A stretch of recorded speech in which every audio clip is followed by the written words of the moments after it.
the sweetest little watch I've ever heard.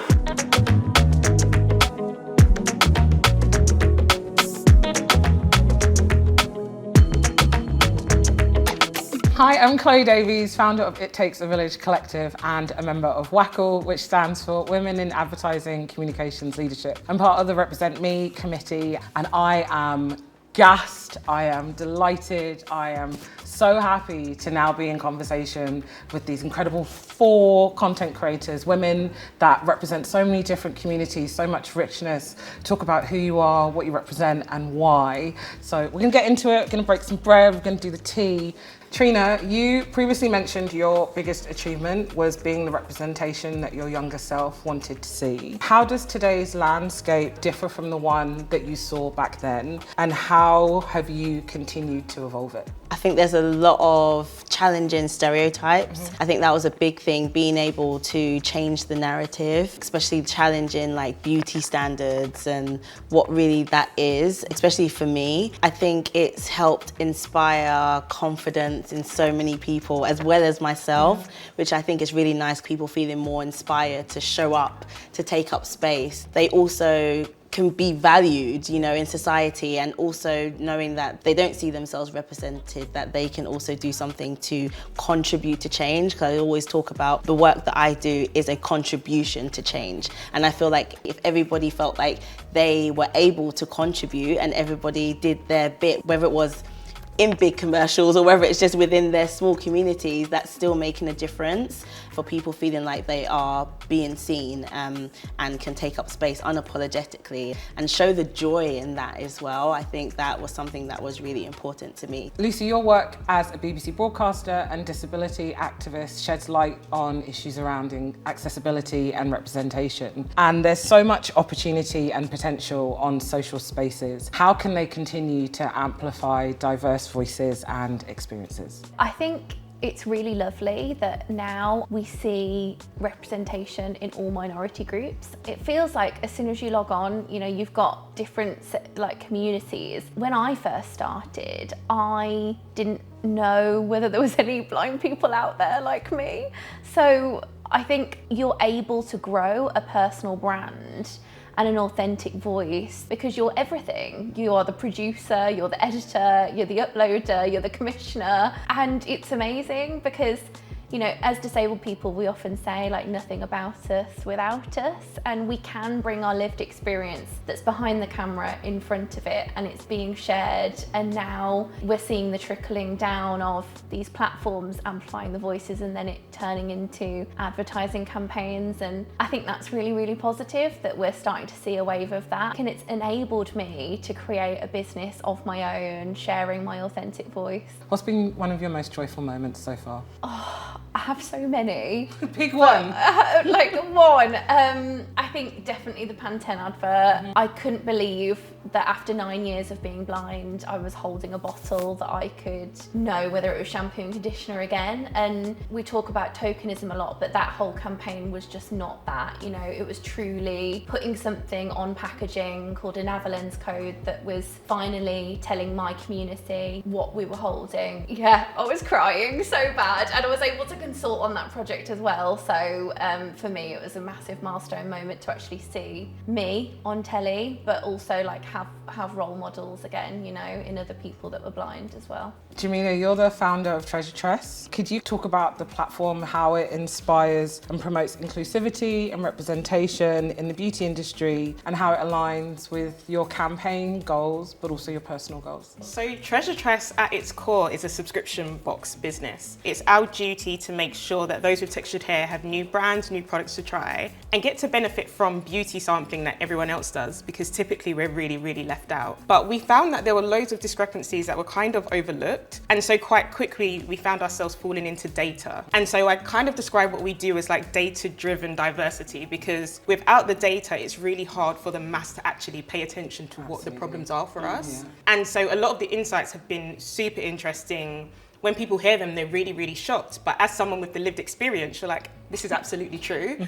And there's no question that these numbers are correct, because we've all walked into shops and not been catered to in some respects. And so for us, it was a lot about breaking down the barriers, making sure that our campaigns reflected the breadth and depth of diversity. So that means skin tones, hair textures, body shapes, everything. Also holding brands accountable. Absolutely. And saying, this is how you can better cater to this consumer. This is the data to back why it's actually of commercial value for you to do so.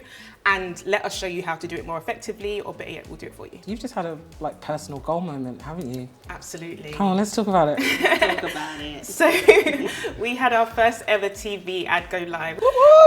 And that was such a massive moment for so many reasons. Similar to what Tree said around being a young black girl and seeing someone with naturally textured hair on the screen. And so to have the opportunity to put that on the big screen nationwide and have families reach out and be like, this is the first time my child's seen themselves reflected like this. Finally, my children can get their hands on products that actually work for them. And finally, a brand, a business, a company that actually speaks to us in an authentic way and actually cares about the consumer, as opposed to just trying to find out more ways to get money from the consumer. I would like to think that it was iconic for those who have textured hair to see themselves represented in that way. Ellen, Miss Ellen Jones. Ellen, you bring a wealth of experience in marketing and strategy, working behind the scenes with some really incredible brands and organisations. How can those businesses and brands continue to play a more active role in championing neurodiversity, both internally and externally? So I think we've seen a real and genuine move in some spaces towards building representation, building inclusion across businesses. We've particularly seen this with talent and the stories that are being told through advertising and marketing campaigns. That hasn't necessarily translated to diversity behind the screen. So if you look at a cast and crew list, the cast might be incredibly diverse and the crew and the production team may in fact not be. And we've seen this for even top campaigns that are lauded as the most diverse, the most inclusive and the most transformative. I think in terms of neurodiversity specifically, neurodivergent people deserve to be included just as much as anyone else, but the language around neurodiversity is new and the language around neurodivergence is even newer. So it can be a challenge for brands and for businesses, especially if they've been operating in the same way for a long time, to suddenly think we've got to include these people who've always been there,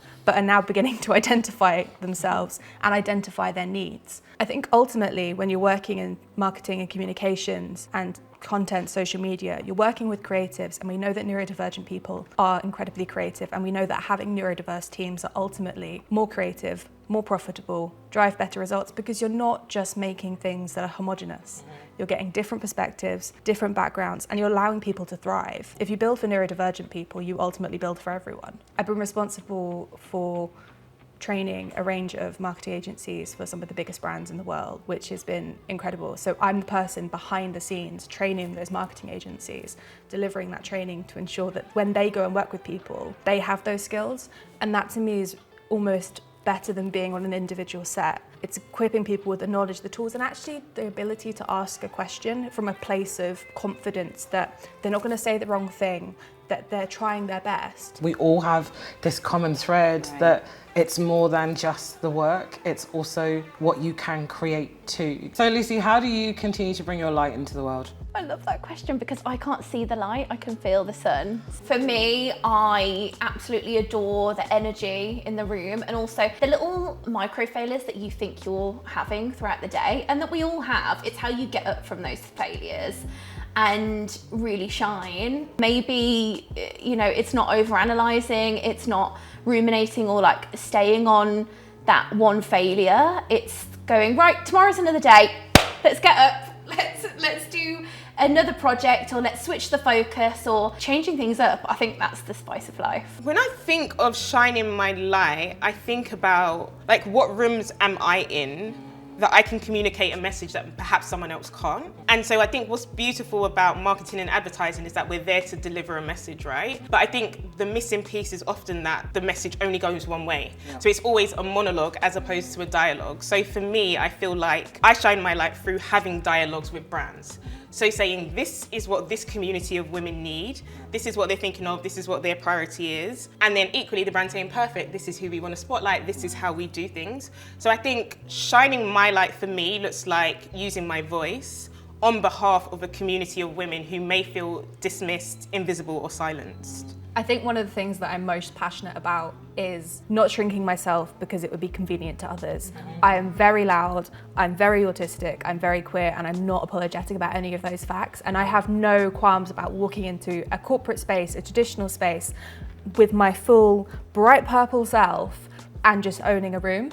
And for me, I made a very conscious effort to do that. As a teenager, I wrote on my wall, "You will not capitalize upon my insecurities," and had that on my teenage bedroom. And that, to me, is a lot of what I continue to embody. I'm not about to shrink myself for anyone, and anyone who wants me to do so is not something I'm going to have in my life. Continuing to firstly show up for myself and pour into myself, because I feel like if I don't do that, I'm unable to give to others. So definitely it starts with me, I would say that. And then being able to support my community online and offline. Working with my community offline has been really impactful. Continuing to take up space and continuing to have like conversations like these, that you don't know who's gonna listen to this and what this may inspire for them. So continuing to use my voice, even though sometimes I do have moments where I am a bit like, oh, what about me? Like, you sure me? But having that self-belief, because I feel like by me having that self-belief, going back to it starting with me, I would love to hope that it would inspire other people to want to contribute to change. I'm gonna jump in. I'm gonna do mine too. Yes, we want to hear Mine from you, is- Chloe. I shine my light with my mindset. It's how I love on myself, how I see myself, how I celebrate myself. And so, especially at the beginning of this year, I just told myself, do you know what, Chloe? Every day is 1%. You just have to give 1% more than the day before. And whether you have a 5%, 10%, or 50%, it's only ever 1%. Every day is a bright day. Even if, you know, my kids are doing whatever, doing the most, like every day is a bright day, because my mindset said, I am the manifestation of my wildest dreams, and I haven't even dreamt them yet. Thank you all for the most incredible conversation. I feel honored to be in conversation with you. This has been so powerful, and I can't wait for everybody to continue to meet you and find you where you're at and the communities that you represent. I know I speak on behalf of everybody who worked behind the scenes on this and worked in front of the scenes and is here behind us that we can't point to. You have all given us such incredible grace today, and we're so grateful. And so now I'm going to talk to you. I grew up with the phrase, you think you know, but you have no idea. You have no idea who is watching you, who is seeing you, and who is motivated and inspired by what you do. So please continue to do it. It's so needed. We're going to come and find you. We're going to come and connect with you. But I also want to tell you that the people that inspire you, tomorrow is not promised. So tell them, love on them, tell other people about them, continue to inspire each other. We can't do this work alone. And frankly, I don't want to. That was amazing. What?